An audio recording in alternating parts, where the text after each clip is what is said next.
তো আজকে দেখো ক্লাস 7 ইংলিশের ডাফ অ্যান্ড ডাডির যে বইটা রয়েছে তুলসী প্রকাশনীর এর 81 পেজের যে এক্সারসাইজগুলো রয়েছে সেগুলো নিয়ে আজকে আলোচনা হবে।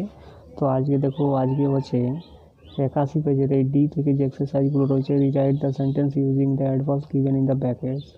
অর্থাৎ ব্র্যাকেট যে অ্যাডভার্বগুলো দেওয়া রয়েছে সেগুলো দিয়ে সেন্টেন্সগুলোকে কিন্তু রিরাইট করতে বলা হচ্ছে, কিন্তু সেন্টেন্সগুলোকে কিন্তু আবার লিখতে বলা হচ্ছে। তো 1 নাম্বারটা কী হবে দেখো, Ratan was intelligent enough to solve the problem. তো এনাফটা কিন্তু এখানে বসবে, অর্থাৎ ইন্টেলিজেন্ট এনাফটা কিন্তু সবসময় অ্যাডজেক্টিভের পরে ব্যবহার করা হয়, intelligent enough to solve the problem, এবং নাউনের আগে কিন্তু এনাফটাকে ব্যবহার করা হয়।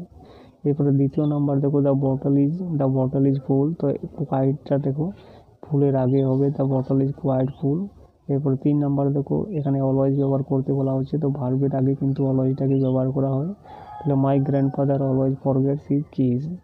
এবারে 4 নাম্বার দেখো, ভার্বের আগে কিন্তু নেভারটাকে ব্যবহার করা হয়, তাহলে কী হবে, Niloy never makes a mistake.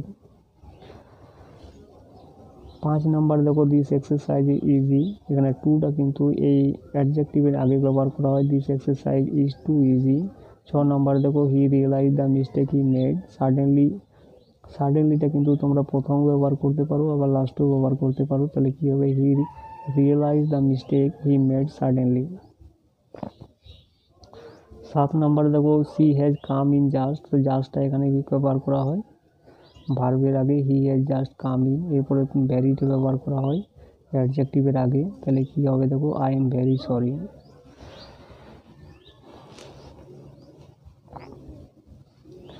এরপরে ইয়েরগুলো দেখো, replace the phrases in italics with adverbs and rewrite the sentence. অর্থাৎ কি, এই যে আন্ডারলাইন করা রয়েছে এই ফ্রেজগুলোকে কিন্তু অ্যাডভার্বে রূপান্তর করতে বলা হচ্ছে। তো দেখো, মাই সন, এটা কী হবে দেখো, my son reads book carefully. দ্বিতীয় নাম্বারটা হবে দেখো, the train is running timely.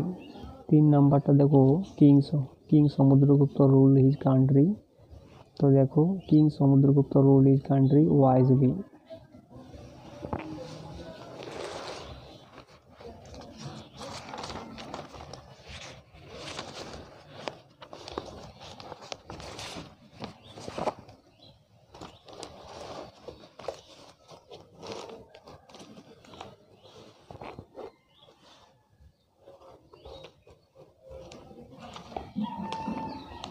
তো দেখো 4 নাম্বারটা দেখো, সি ইজ ইরিটেটিং মি। তো দেখো, সি ইজ ইরিটেটিং মি, এটা হবে ইন্টেনশনালি। 5 নাম্বারটা দেখো, he is expected to come, এখানে হবে হ্যাস্টলি। উইথ হ্যাপিনেসটা হয়ে যাবে হ্যাপিলি, তাহলে they are passing their day happily. এরপরে দেখো, বোল্ডনেস রয়েছে, যেটা হবে boldly. He divided into the water boldly. এরপরে দেখো, ফ্লুয়েন্স রয়েছে, উইথ ফ্লুয়েন্স, যেটা হবে ফ্লুয়েন্টলি, তাহলে ঠিক আছে, রেবাকা ক্যান স্পিক ইংলিশ ফ্লুয়েন্টলি, অর্থাৎ রেবাকা ইংলিশ বলতে পারে ফ্লুয়েন্টলিভাবে। এরপরে 9 নাম্বারে দেখো, she can speak with beauty, তাহলে এটা হবে beautifully, she can speak beautifully. Anger রয়েছে, যেটা হয়ে যাবে অ্যাংগ্রিলি, তাহলে কী হবে, the lion jumped over the rat angrily. এরপরে 11 নাম্বার রয়েছে ডিলিজেন্স, যেটা হবে diligently. Nothing is impossible to you do it diligently. এরপরে 12 নাম্বার দেখো, স্পিড, যেটা হয়ে যাবে স্পিডিলি। তো দেখো, the fan is running speedily. এরপরে 13 নাম্বার দেখো, the matter was discussed clearly, এটা ক্লিয়ারিটি রয়েছে নাউনে, তার জন্য এটা অ্যাডভার্ব করতে গেলে হবে ক্লিয়ারলি। 14 নাম্বার দেখো, হি বিহেভস হবে পোলাইটলি, তো এখানে বলছি পোলাইটলি। এরপরে 15 নাম্বার দেখো, দ্য সান ইজ শাইনিং, এখানে ব্রাইটনেস দেওয়া রয়েছে, তাহলে হবে ব্রাইটলি। এরপরে অ্যাফেয়ারগুলো দেখো, match the verb in section A with adverb in section B and make sentence. তো টকটা এখানে কী হবে দেখো, টকটা এখানে হবে লাউডলি। চিপটা হয়ে যাবে এখানে দেখো, চিপটা এখানে হয়ে যাবে কিন্তু সুইটলি, অর্থাৎ পাখিরা গান করে মিষ্টি পাবে। এরপরে গ্রো হবে, গ্রোটা ফার্স্ট হবে দেখো। এরপরে ব্লোটা হয়ে যাবে দেখো সুইফটলি। এরপরে অকারটা হয়ে যাবে কিন্তু ওকেশনালি। এরপরে ট্রিটটা কিন্তু হয়ে যাবে কর্ডিয়ালি। আর স্ট্যান্ড, যেটা হয়ে যাবে ফার্স্ট, সবসময় স্ট্যান্ড করে ফার্স্ট। আর এগুলো দিয়ে তোমরা একটা করে কিন্তু এগুলো দিয়ে কিন্তু তোমরা একটা কিন্তু করে সেন্টেন্স লিখতে পারো।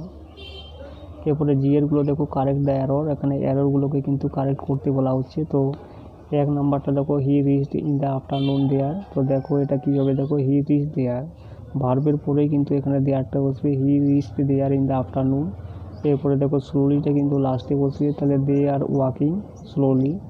একই হবে 3 নাম্বারটা দেখো এ horse can run fastly, fastly কিন্তু শব্দ হয় না, ফাস্ট হয়, তাহলে কী হবে এর হর্স ক্যান রান ফাস্ট। 4 নম্বরে দেখো my son did good in the exam, তো এখানে কী হবে দেখো মাই সন ডিড ওয়েল হবে, গুড হবে না, ওয়েল হবে ইন দ্য এক্সাম। 5 নম্বর দেখো রবীন্দ্রনাথ ইজ এভরিওয়ে রেসপেক্টেড, তাহলে কী হবে রবীন্দ্রনাথ ইজ এক্সপেক্টেড এভরিওয়ে, এখানে রেসপেক্টেড হবে, রেসপেক্টেড এভরিওয়ে।